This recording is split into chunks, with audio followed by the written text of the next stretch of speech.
Is this the image that marks the collapse of Brussels' power structure? A silent chamber, a frozen assembly, and the sudden, hurried exit of the most powerful woman in Europe. Moments ago, the European Parliament in Strasbourg witnessed something without precedent.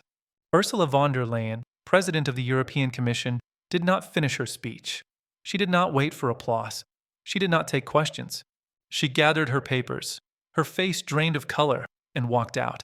What could force the most powerful official in Europe to abandon her own podium? The cameras captured everything, yet within seconds, feeds were cut. The atmosphere inside the chamber shifted instantly from bureaucratic routine to raw panic. This was not a health issue. This was not a security alert. This was worse. It was a document, a specific dataset placed on the podium by Viktor Orbán. Why was the Hungarian Prime Minister smiling as the Commission President retreated? What information was so dangerous it could not be answered, only escaped? This was not political theater. This was fear. This was a cover-up beginning to unravel in real time. For years, whispers have circulated about backroom negotiations, erased communications, and billions of euros vanishing inside the EU's complex financial machinery. Today, that dam appears to have cracked. Did Orban just trigger the most devastating political takedown of the decade? Or are we witnessing the opening chapter of a far deeper European crisis?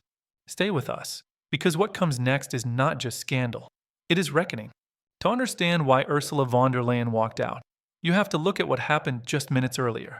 The session opened as a routine debate on the 2026 budgetary framework. But Viktor Orbán, representing the Hungarian presidency of the Council, did not arrive with a speech.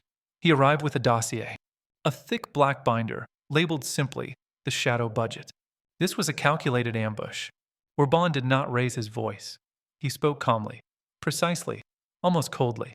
He cited Article 325 of the Treaty on the Functioning of the European Union, the clause addressing fraud against the Union's financial interests. Then he introduced a number, for 0.2 billion euros. Orban raised a document dated September 14, 2025, not a public record, a leaked internal memo from the Budgetary Control Committee. He turned directly to the Commission President and asked, "Madam President, can you explain to this House where the 4.2 billion euros allocated for the Emergency Energy Transition Fund actually went?" The chamber fell silent.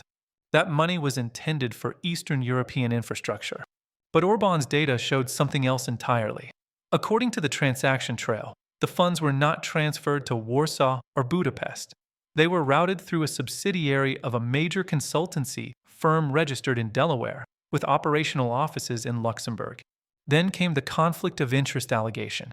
Orban connected the firm, Greenstrat Global, to a name that instantly froze the room, a member of Ursula von der Leyen's immediate family. The implication was devastating.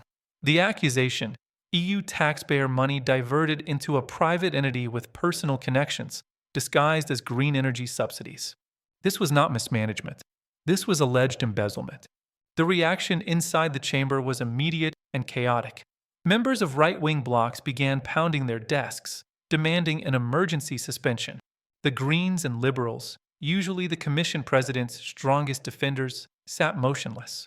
Not a single MEP rose to defend her. When the microphone was turned toward von der Leyen, cameras zoomed in. Her hands were visibly shaking. She attempted to speak, referenced procedural irregularities, then stopped. To deny the document would invite perjury. To acknowledge it would be political suicide. And then protocol collapsed. Security moved closer.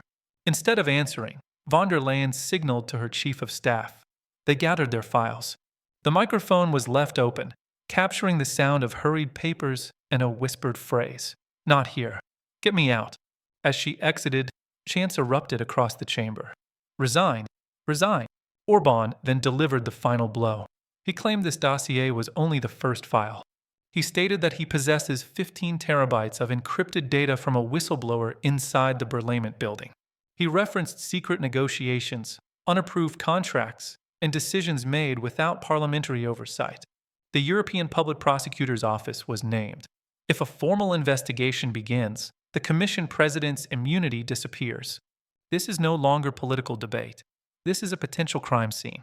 Press briefings were canceled. Officials went silent. The euro dipped against the dollar. Markets reacted instantly. Silence followed. And in high-stakes politics, silence is never neutral. If the documents were fake, denials would have come immediately. Instead, there is nothing. No statement. No rebuttal. No explanation. If these allegations are proven, the consequences are seismic. A forced resignation would likely collapse the entire commission. Legislation halts. Aid freezes. The Green Deal stalls. This is not about one individual. It is about whether the leadership of Europe can still claim legitimacy. So the questions now facing the continent are unavoidable. Is this the end of Ursula von der Leyen's presidency? Is Viktor Orbán a destabilizer, or the only figure willing to expose what others won't? And most importantly, where did the money go?